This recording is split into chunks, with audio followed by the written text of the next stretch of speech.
Inyubako zararangiye.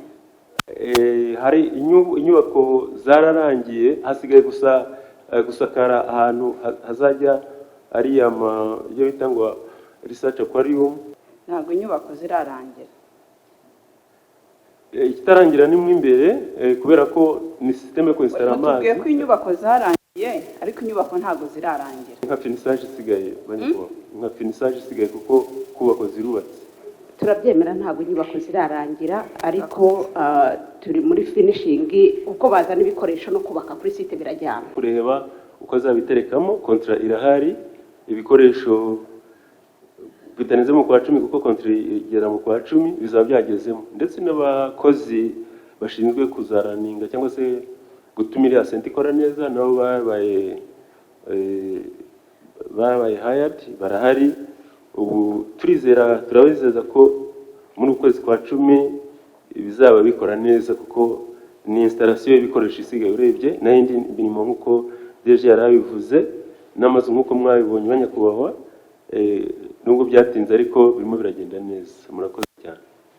Ko umugenzuzi mukuru w'imari ya leta ajyayo ndetse bikegereza nuko tugirana ikiganiro nk'iki ngiki kugira ngo hakorwe ibisanzwe biri mu nshingano zabo. Kuki byagombye gutegereza iki gihe cyose? Kuva dutangira uyu mushinga hari imbogamizi zajyanywe n'inyubako ziri mu gishanga, ku buryo rero twagize igihe cyo gushaka ibyangombwa mu nzego zitandukanye kugira ngo batwemerere kubaka biriya bikorwa remezo ahantu nka hariya mu gishanga. Mu gihe rero process yo kugira ngo haboneke ibyangombwa yarakererewe, turabyemera, ndetse noneho dutangiye no kubaka kubera ko nkuko twabivugaga ari mu gishanga no gushyira inyubako mu mazi hagiye haba impinduka mu myubakire kubera imiterere y'aho hantu. No kuvuga ngo nivo y'amazi iri hafi, byasabaga rero kugira impinduka zimwe dukora cyane nko gushyiraho imiyoboro izayobora amazi avuye muri breeding center kugira ngo akomeze mu mugezi n'ibindi.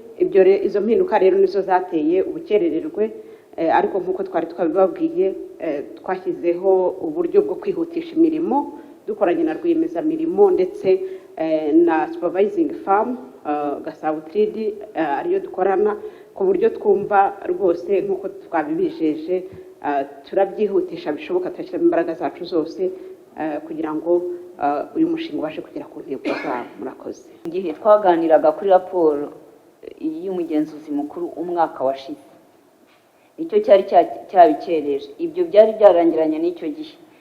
Ubu ngubu bigeze wenda no kwijanisha ritanga icyizere nyuma y'ubukererwe bunini. Hari ikibazo cy'ibikoresho muri icyo gihe cyose, ku cy'ibikoresho bitashatswe ngo bize bibe bihari umushinga urangire komera, kuko nicyo basobanuye nanone cya value for money.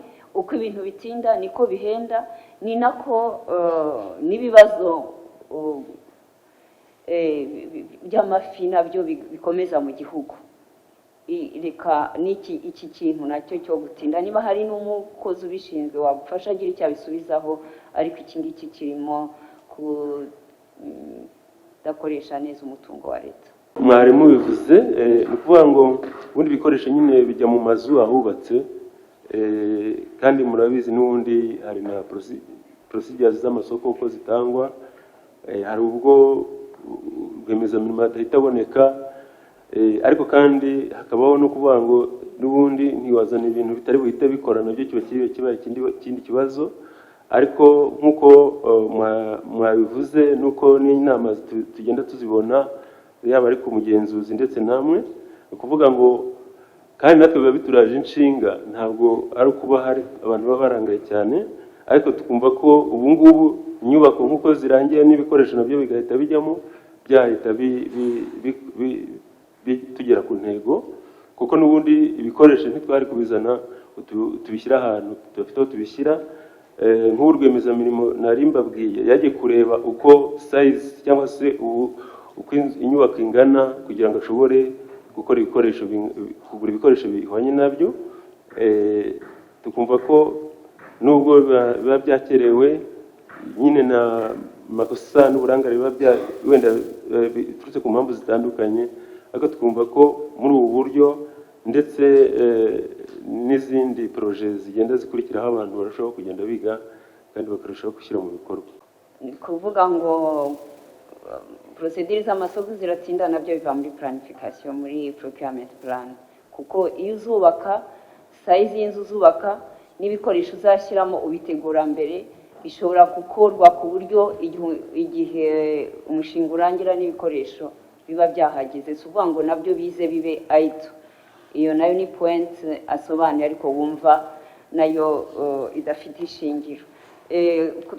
Wenda iby'amasoko twareka kubitindamo, ariko mukatubwira ngo ibikoresho bizahagera ryari, breeding center izaba yatangiye ryari gukora. Byo rwiyemezamirimo ushinzwe imirimo yatwijeje ko mu kwa munani ibikoresho bizaba birimo kandi center izaba irimo gusoza.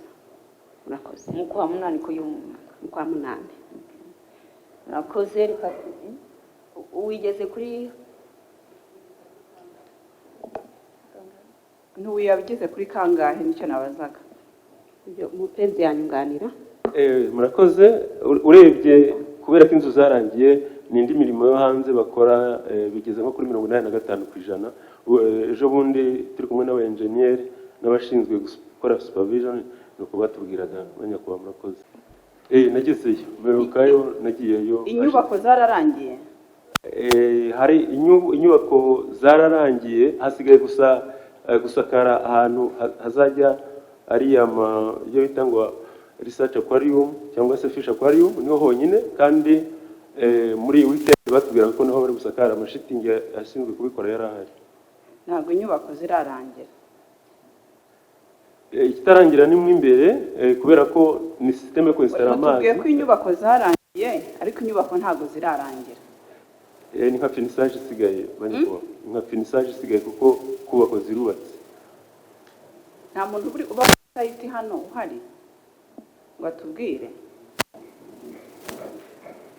Turabyemera ntabwo inyubako zirarangira, ariko turi muri finishing.